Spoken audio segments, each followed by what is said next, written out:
Hi Matthew, I hope you had a great weekend. Before we get started, I'm going to go ahead and give you the fun fact for the week.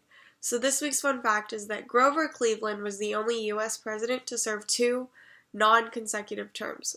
What that means is that he was president twice, but he didn't serve one term after the other.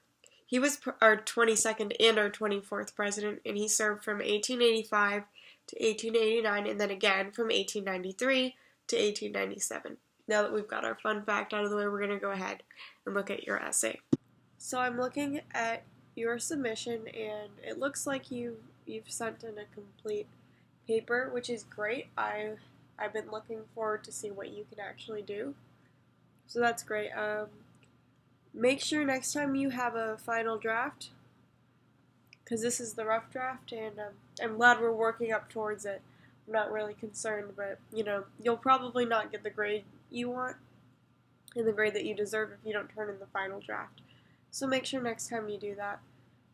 You've once again done a really good job of structuring your sentences, and you have a really comprehensive plot. Like, I know what's happening, I know who's involved. It's really clear. You use your commas correctly, and you've got all your sentences ended correctly, so that's great. You've got your punctuation down, it looks like. The biggest thing I want to focus on is the use of articles and pronouns. You have a section here when you called, you referred to the lady as this lady. He found this lady. And that's not entirely incorrect. Like, it makes sense. And if you were speaking, you probably wouldn't be corrected. But the grammatically correct way and the way you ought to do it when you're writing is to say that he found a lady. So you want to make sure you're sticking to the articles and using them appropriately. So I've listed them below. It's a, and the. And try not to substitute pronouns in where they don't belong. Other than that, you had an issue with like one misspelled word. You spelled horse wrong, and it looks like you do it correctly for the rest of the essay. So it's probably just a typo, and that's fine. I think part of that is that this is a rough draft.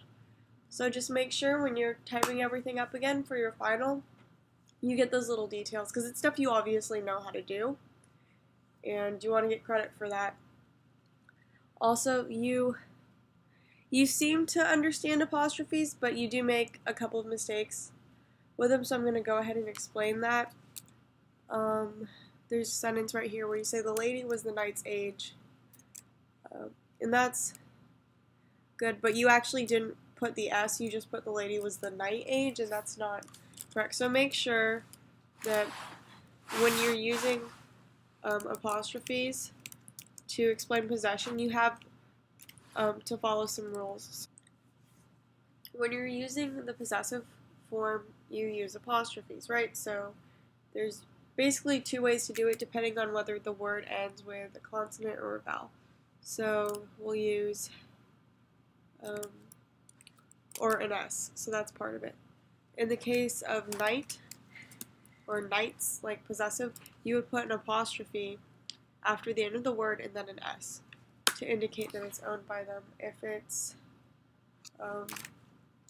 cats, like a plural thing, you would put the apostrophe after the S. And the same goes to if it's an ES word, so like bases, you just stick the apostrophe at the end. So just keep that in mind when you're going forward. And I think if you just elaborate a little more on your writing and touch on these tiny little grammatical things, you're going to have a really great essay. So good job, have a great week, and I look forward to your next essay.